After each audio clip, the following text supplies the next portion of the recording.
نحمده ونصلي ونصلي على رسوله الكريم اما بعد فاعوذ بالله من الشیطان الرجیم بسم اللہ الرحمن الرحیم۔ آج ایک بار پھر تفسیر کے لیکچر میں آپ سے ملاقات ہو رہی ہے۔ امید ہے کہ آپ صحت و سلامتی کے ساتھ ایمان کی بہترین حالت پر ہوں گے۔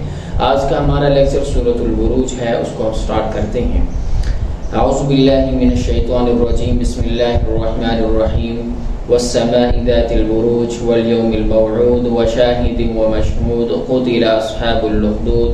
النار ذات الوقود إذ هم عليها قعود وهم على ما يفعلون بالمؤمنين شهود وما نقموا منهم إلا أن يؤمنوا بالله العزيز الحميد الذي له ملك السماوات والأرض والله على كل شيء شهيد صدق الله العظيم۔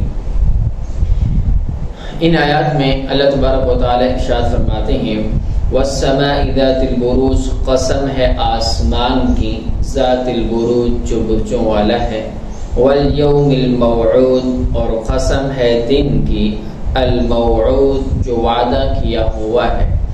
وشاہد ومشہود اور قسم ہے حاضر ہونے والے کی، ومشہود اور حاضر کیے ہوئے کی۔ قتل اصحاب الاخدود، قتل کیے گئے خندقوں والے، النار ذات الوقود یعنی آگ والے، ذات الوقود جو ایندھن والی ہے، اذ ہم علیہا قعود جب وہ اس آگ پر بیٹھنے والے تھے، وہم علی ما یفعلون بالمؤمنین شہود اور وہ اوپر اس چیز کے جو کرتے تھے وہ مومنین کے ساتھ شہود حاضر ہونے والے تھے۔ وما نقموا منهم الا ان يؤمنوا بالله العزيز الحميد اور نہیں بدلہ لیا ان اصحاب الاخدود نے ان مومنین سے مگر اس وجہ سے کہ ایمان لائے وہ اللہ تبارک و تعالی کے ساتھ العزیز الحمید جو غالب ہے تعریف والا ہے، الذی لہ ملک السماوات والارض اور وہ جو اسی کے لیے آسمان اور زمین کی بادشاہی ہے، واللہ علی کل شیء شہید اور اللہ تبارک و تعالی ہر چیز پر گواہ ہے۔ یہ سورۃ البروج ہے۔ اس سورت کا شان نزول کیا ہے کہ جب جناب نبی کریم صلی اللہ علیہ وسلم نے مکہ مکرمہ میں نبوت کا اعلان کیا تو اس وقت جو مکہ کے سرداران تھے، وڈیرے تھے، ان کو اپنی سرداری اور اپنی بادشاہت خطرے میں محسوس ہونے لگی۔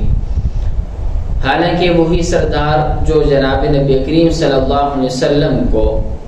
صادق اور امین کے لقب سے پکارتے تھے، جب جناب نبی کریم صلی اللہ علیہ وسلم نے نبوت کا اعلان کیا تو وہی آپ کے غمخوار، وہی آپ کے دشمن بن گئے، اور ایسے دشمن بن گئے کہ آپ کو طرح طرح کی تکالیف دینے لگ گئے اور آپ کو حد سے زیادہ ستانے لگے، اور جو بھی جناب نبی کریم صلی اللہ علیہ وسلم پر ایمان لے آتا، مسلمان ہو جاتا،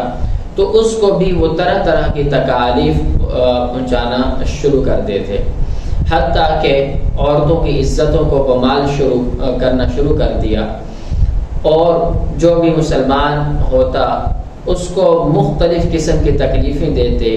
ان کو اتنا زخمی کرتے، نیزے پیٹ میں مار دیتے، دھوپوں پر لٹاتے، تپتی آگ انگاروں پر لٹاتے، طرح طرح کی تکالیف دینا انہوں نے شروع کی۔ اور خصوصاً جو غریب ہوتا یا کسی کافر کا غلام ہوتا تو اس پر تو ظلم کی انتہا کر دی جاتی،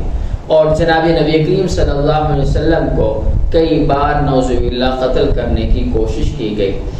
اور آپ صلی اللہ علیہ وسلم پر بھی مظالم کے پہاڑ توڑ دیے۔ تو جب یہ صورتحال تھی تو مسلمان جناب نبی کریم صلی اللہ علیہ وسلم کے پاس آتے اور کفار کا ظلم و ستم بیان کرتے، تو جناب نبی کریم صلی اللہ علیہ وسلم ان کو تسلی دیتے، ان کو کہتے تھوڑا سا انتظار کر لو، تھوڑا سا صبر کر لو، یہ خود لوگ جو بھی اب آپ پر ظلم کے پہاڑ توڑ رہے ہیں یہ خود آپ سے ذلیل ہو کر، رسوا ہو کر آپ کے پاس آئیں گے۔ تو پھر جناب نبی کریم صلی اللہ علیہ وسلم اس طرح ان کو تسلی دیتے۔ تو اس صورت کا نازل کرنے کا بھی مین مقصد یہی ہے کہ ایک وقت آئے گا کہ یہ تمہارے سامنے جو بھی کافر ہیں اسی طرح ذلیل و رسوا ہوں گے، جیسا کہ اس صورت کے اندر ایک واقعے کو ذکر کیا گیا، ایک بتلایا گیا کہ کس طرح ظالم کافر بادشاہ نے مسلمانوں پر ظلم و ستم کے پہاڑ توڑے،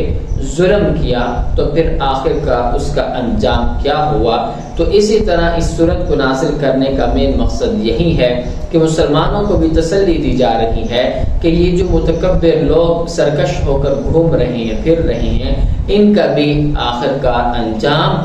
بہت برا ہونے والا ہے، بس آپ کو تھوڑا سا انتظار کرنا ہے اور صبر کرنا ہے۔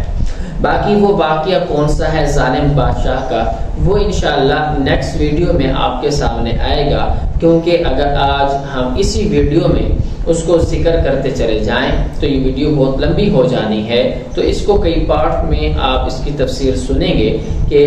نیکسٹ ویڈیو میں آپ کے سامنے اس ظالم بادشاہ کے واقعے کو ذکر کریں گے